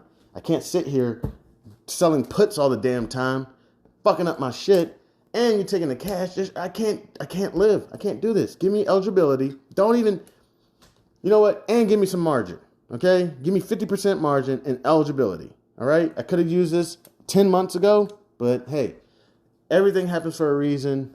When God puts the flame on your butt, it's not to break you down. I mean, it's not to burn you. It's to break you down so that they can mold you, so that God can mold you and make you into a better person. So sometimes it feels like, man, I wish I knew this information. I wish I could have done something earlier. But that's not the thing. That's not the concern. The concern is, who are you today?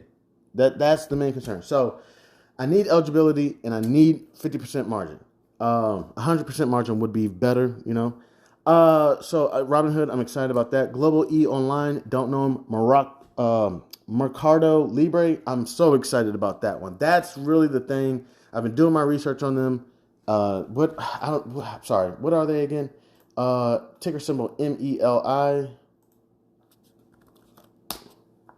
And I, came across they're up approximately about $28 today. They had, I think, a rough day yesterday.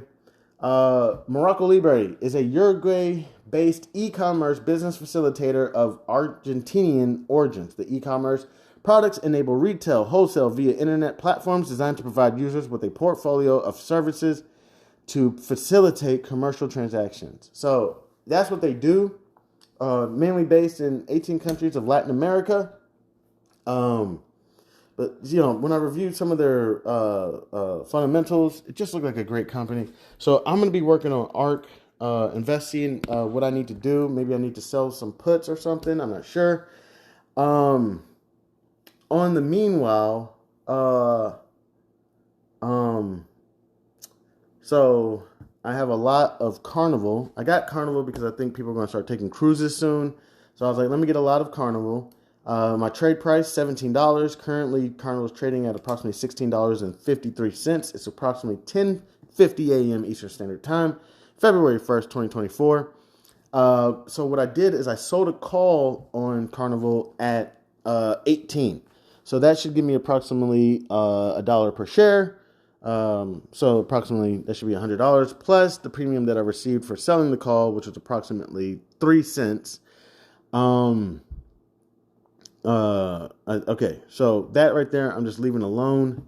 Right now, my short call is up approximately 35%, but again, it was $3, so I'm up $1 essentially. Marathon Oil, got a lot of Marathon Oil. Sold a put at strike price 45 for approximately $20. Got assigned. So right now I have a trade price of 45. Currently right now, Marathon Oil is trading at $22.87. Again, it's approximately 10:50 a.m. Eastern Standard Time, February 1st, 2024. And then also I got 3 lots of JetBlue, trade price $7.76. Currently right now JetBlue is trading at approximately $5.31. So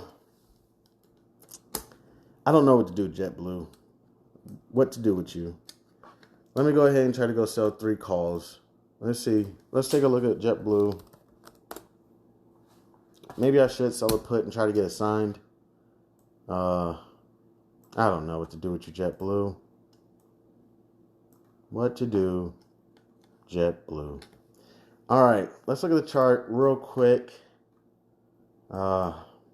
I really would like to work on getting that cost basis down. But if I can just get out of this position, that might make me happier. So I can try to work on probably... Let me see if ARKF has options. If they got an option chain. Yeah, they got an option chain. And it's not bad. See, this is a decent option chain. All right. JetBlue, what to do? What to do with you? JetBlue. The only thing that's selling right now is in the money calls. You know, so I'm not even sure. So right now, JetBlue's trading at approximately $5.30. And the only thing it's selling is calls at $5. You know what I'm saying? Like, crap, man. And crap. What's today? Thursday? So, yeah, they're not really fooling with it. Let me go to next week, February 8th. You know what's crazy about these contracts?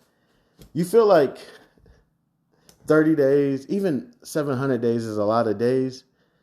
Man, you come back and like days be flying. Seriously, you're like, shit.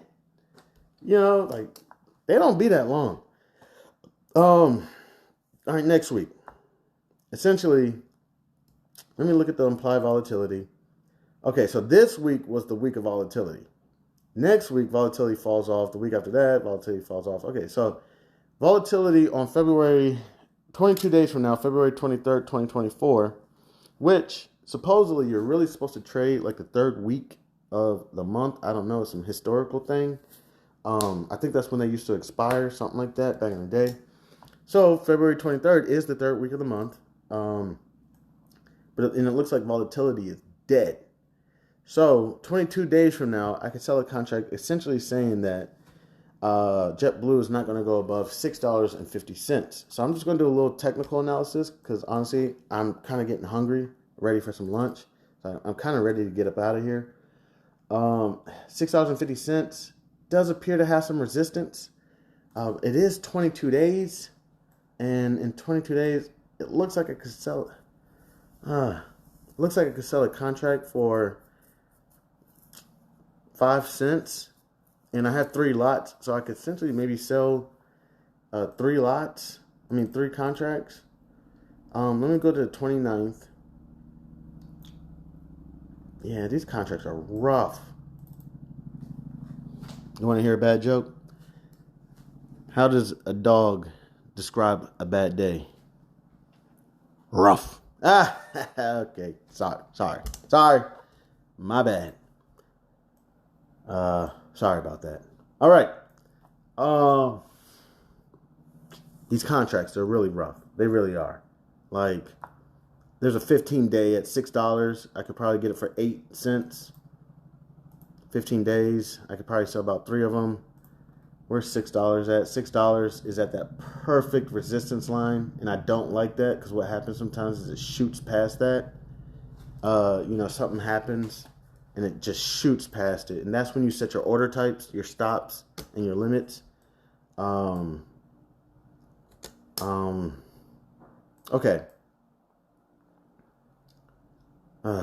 This is not cool, JetBlue.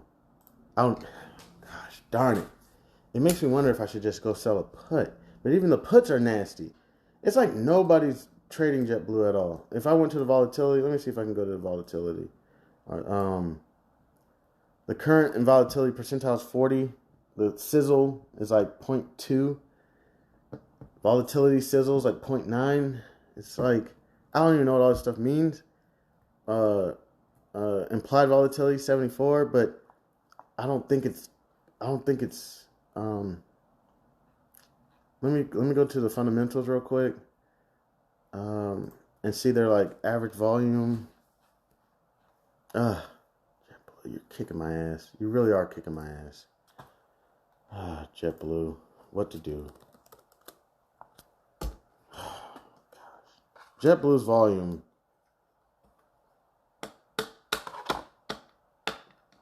But it says a 10-day, I'm on CNBC, the 10-day average volume is approximately about 21 million, which is not bad. That's actually a pretty good volume over 10 days. Let me see, like, Yeah, so, there's still volume. It's just, what contract does somebody want me to sell to them so I can actually eat? If I sell the contract for $15, I'm serious. I'm going to blow that on my lunch today. And it's going to take me 22 days to get it. We're going to go 351 days out. That's January 2025. Okay, here they are. All right, let me see if I can go up a little bit. And it's not even much. It's like 75 cents. Let me go 78 days out. Okay, so my cost basis is $7.76. All right, so if I go, gosh darn it, 43 days out. If I go out this much time, I don't want to sell no contract that's below my cost basis. Yeah, I want to sell like an 8. At least an 8.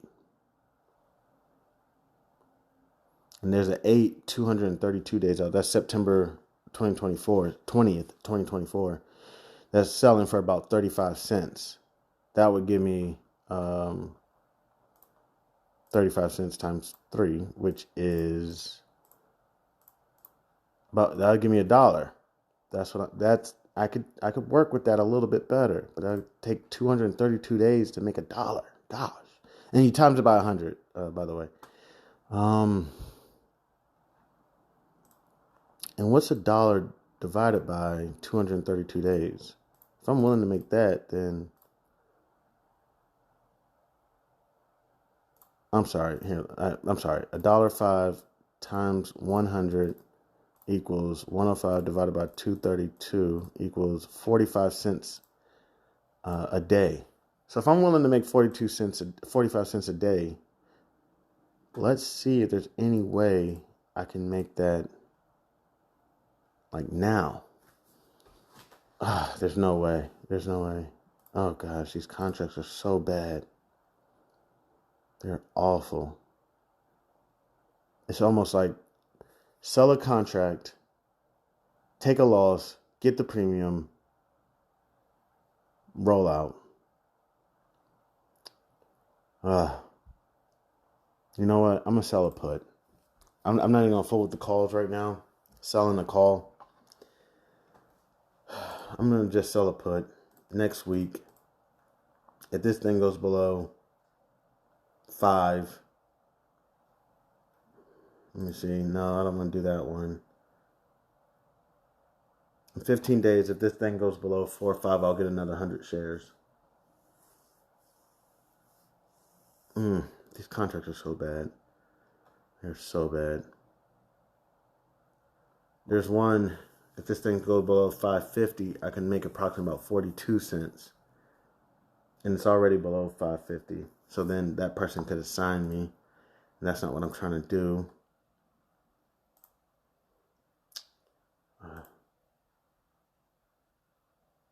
These things are so rough. They're rough.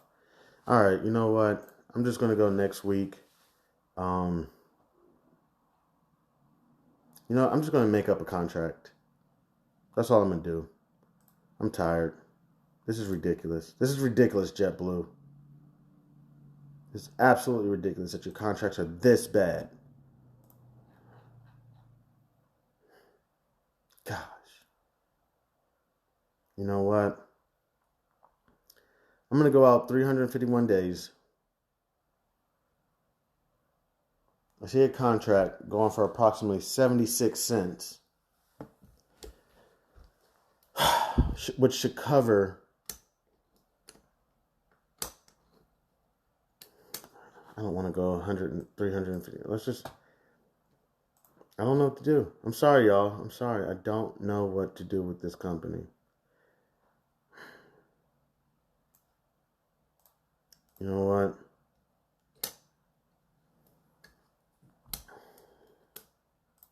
I'm absolutely,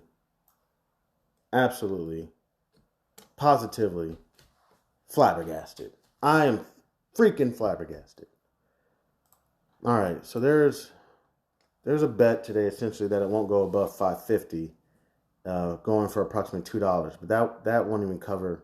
I would literally make like 40 cents. I'd make like 38 cents, something like that, which is cool. But if it goes about 5.50, then I'm gonna lose my shares, and I'm not trying to get assigned. I'd be losing $2 per share, and I have about 3 lots, and I would sell 3 contracts. But let's go next week. There's nothing out there. So 15 days out.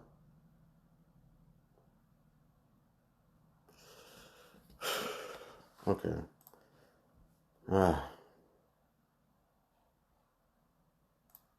going 30 days out. All right, I'm going back to 8 days out. February 9th, 2024. There's no need to risk it. If I could sell a contract for $7.77, I just have to wait a while. For selling it for $6 next week for 40 cents. I can go 141 days out, and I see a 8 going for approximately 18 cents. I think I'm going to go with that one. I'm going to go 78 days out. That's April 19th, 2024.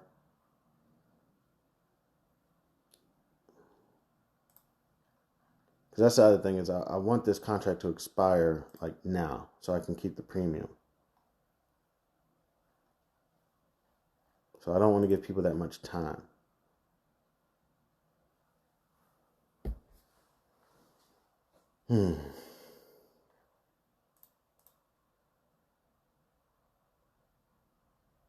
Okay. So I'll sell a contract. Let me see what JetBlue's doing. I want to take some risk. Let me see. One contract costs about 120 cents. Let me see. 66 times 6 is $3.96. I could make approximately $6 if I take a gamble. It would make me about $2 today and tomorrow. So I make $1 a day if JetBlue doesn't go above 5.50. Now I want to take a look to see what it's done in the last like 20 days. And 5.90 has been the highest. 5.50 would be kind of right there in the middle. What kind of was trading right now, but would be a resistance line. And this would essentially just be a gamble.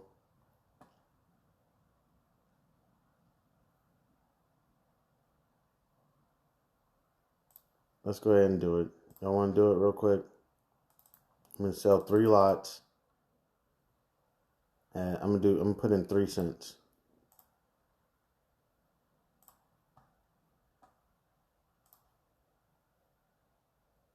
And yeah, and they're saying they want to do it for 2 cents. I'm like, yo, I can't do it for less. Like I can't. I mean, seriously, I'm like 3 cents is 3. Let me see. It's 3 cents times 100. 3 cents times 100 times 3 is $9 minus one contract again is 66 cents. So 66 times 6, because the buy and the sell, it's going to be $3.96 minus 9. So now I can actually come out with $5. That'd be about $2.50 on the day. So I'm going to leave that working. If the person wants to work with me, we can do it. The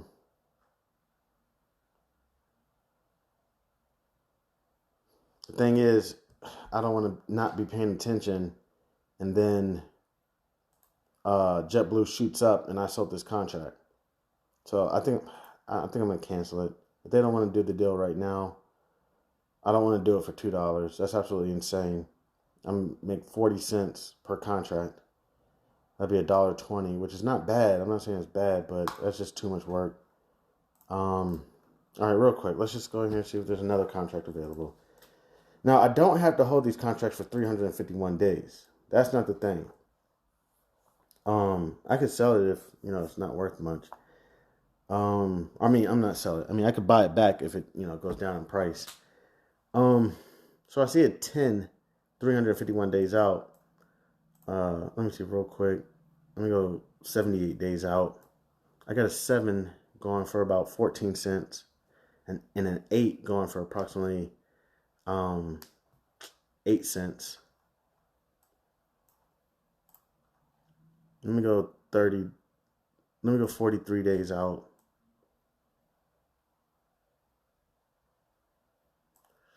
Okay, this stuff, it gets tough, man, especially with these bad contracts. 22 days out.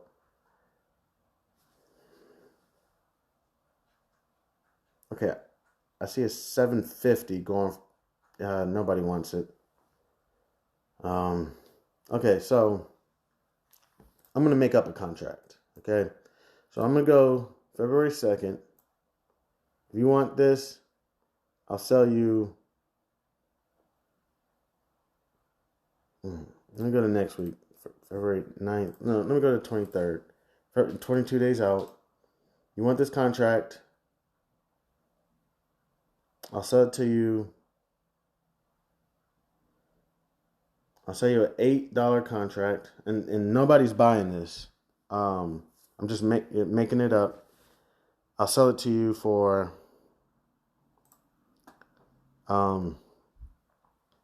because if it shoots up and I'm not paying attention, I'm gonna want some bread for it. I'm gonna want like 50 cents for it. 50 cents times 3 is $1.50.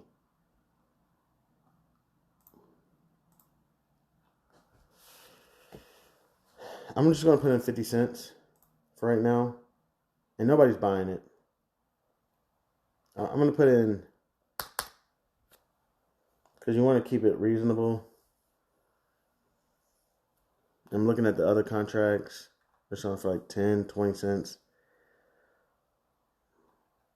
All right. My main thing is getting out of this. All right. So I'm okay with making 25 cents per share.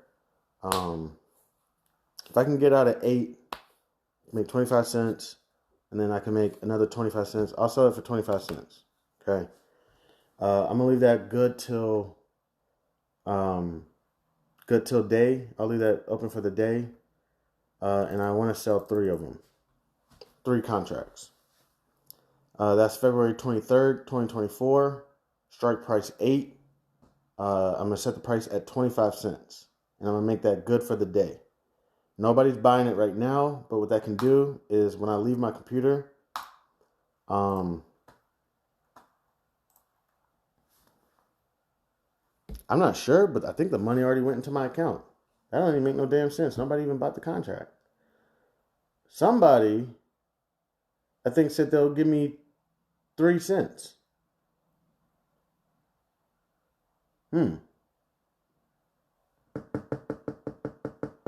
Which is really 2 cents, because as soon as I say I'm going to accept their 3 cents, they're going to turn it to 2. So I wonder if I can go ahead and put in 2 cents and just get it now. Because my strike price is 8, which is above my cost basis. My cost basis is $7.76. So essentially, the premium is not the big deal. 8 minus $7.76. It would be being able, which is 24 cents times 3, which would be 70. Wait. No, that's not what I meant to do. Times 3 times 100, if I'm correct, would be $72. Regardless, I'd be out of JetBlue. I'd be done. I'd make my $70. Cool. I'm out of here. And then I got a little premium, $2 on top of that. But the contract is 66 cents, so it's 132 cents. So I got a little 70 cents off of that. So I'm out of there. Make $70. I'm cool. I'm done with JetBlue, and I can move on. So that would be the main deal with that. I'm going to leave it at 25 cents. Still got the Carnival contract. Carnival contract's doing just fine. Still up approximately about $1. We got 1 day left. In 1 day, I can make about $3 if I let this thing expire worthless. However, I could go in there and just put a contract in. If this thing goes to 1 cent, go ahead and close it out today. But I think I'm just going to leave that alone. If somebody wants to take it at 18, because my cost basis there is 17, and then I can make $1 per share. I'm good on that. Boom, boom. I'm out of there. JetBlue, got the contract. It's pending, working. Essentially, if you want to get this thing for 22 days out for strike price 8, I'll sell it to you at 25 cents per contract. And I have 3 contracts out there for sale. Marathon Oil, I have 1 lot, 45. Right now, the underlying is going at 22.76. I know, I'm down big. And I sold a contract for 45 for 351 days out. Saying if you want to get this right now at 45, I'll sell it to you. And I sold it at 15 cents. Right now, it's doing pretty well. I'm up approximately 12%, 13%, which is only about $2. So good there. Leave those alone. About to roll out. I do need to withdraw some money so I can probably pay some bills. It's the first of the month. You know how this goes. Struggle sandwich. But I'm about to go take a break and just kind of wind down over all this stress that I'm going through. And trust me, I treat myself pretty regularly. So it's nothing new, like I'm doing this out of the blue. Pretty regularly I treat myself. And that's one reason why I also am so broke. Probably treating myself too much. I'm going to be looking around at other things, see what's going on in the markets. Be sure to keep y'all up to date. I am going to work on things like getting the Speak to Me's and everything. Please feel free to reach out to me. You can reach out to me at Chanmanhouseofb.a.r.f. That's B.A.R.F. No period. At gmail.com. Please feel free to reach out to me anytime. Let's get it. I appreciate everybody who decides to take time out of their wonderful day to come kick it with me at the house. I love y'all. I appreciate y'all. Again, don't give your pearls to swine. They won't appreciate it. And not only will they not appreciate it, they will try to trample you. I'm Chanman, and this is House of Barf.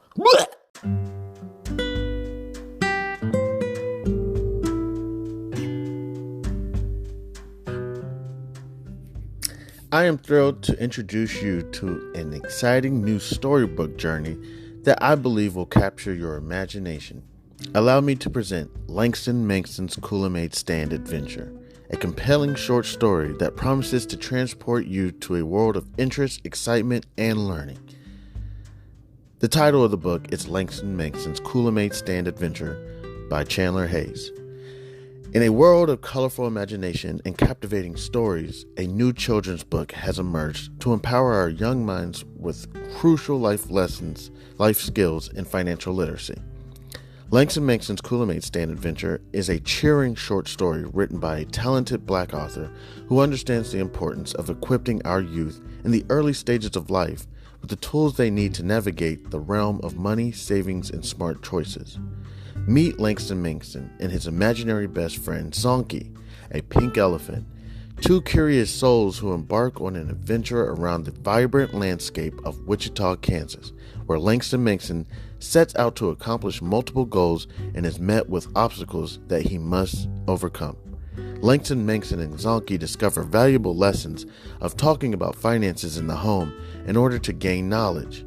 Langston Manxton, with a little bit of confidence, the guidance of supportive parents, the help of community members like Mr. Tiller, and his imaginary best friend Zonky, Langston Manxton learns about the value of money and how to save, the importance of making thoughtful spending decisions, the significance of thinking outside the box when met with challenges with money, and the joys of sharing with others.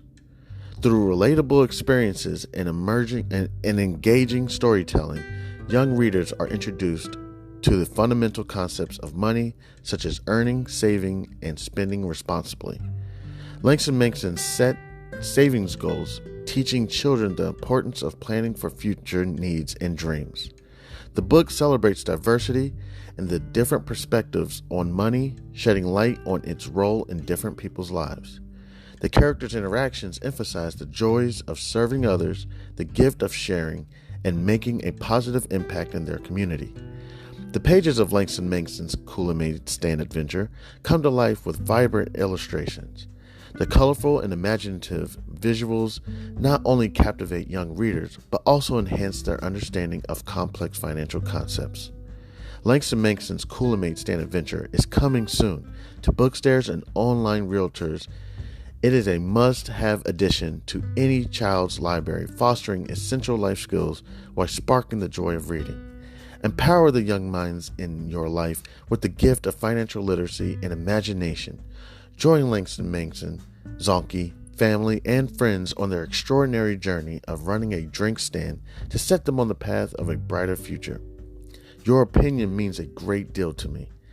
I would be honored if you would consider exploring Langston Manson's Kool-Aid Stand Adventure and sharing your thoughts. Your feedback could play an invaluable role in shaping the future of this project. If you have any questions, comments, or would like to discuss the book further, please don't hesitate to reach out to me. Your support in spreading the word about Langston Manson's Kool-Aid Stand Adventure would mean the world to me, and I deeply appreciate your consideration. I am a passionate advocate for financial literacy. Me, Chandler Hayes, and am excited to join the community of storytellers with a background in finances. I am driven to inspire children to embark on their own adventures of learning and discovery through the power of literature.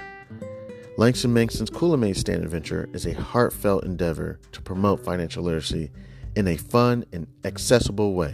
As a Black author, I'm committed to providing children of all backgrounds with the tools for success, and I am proud to contribute to a more financially informed generation.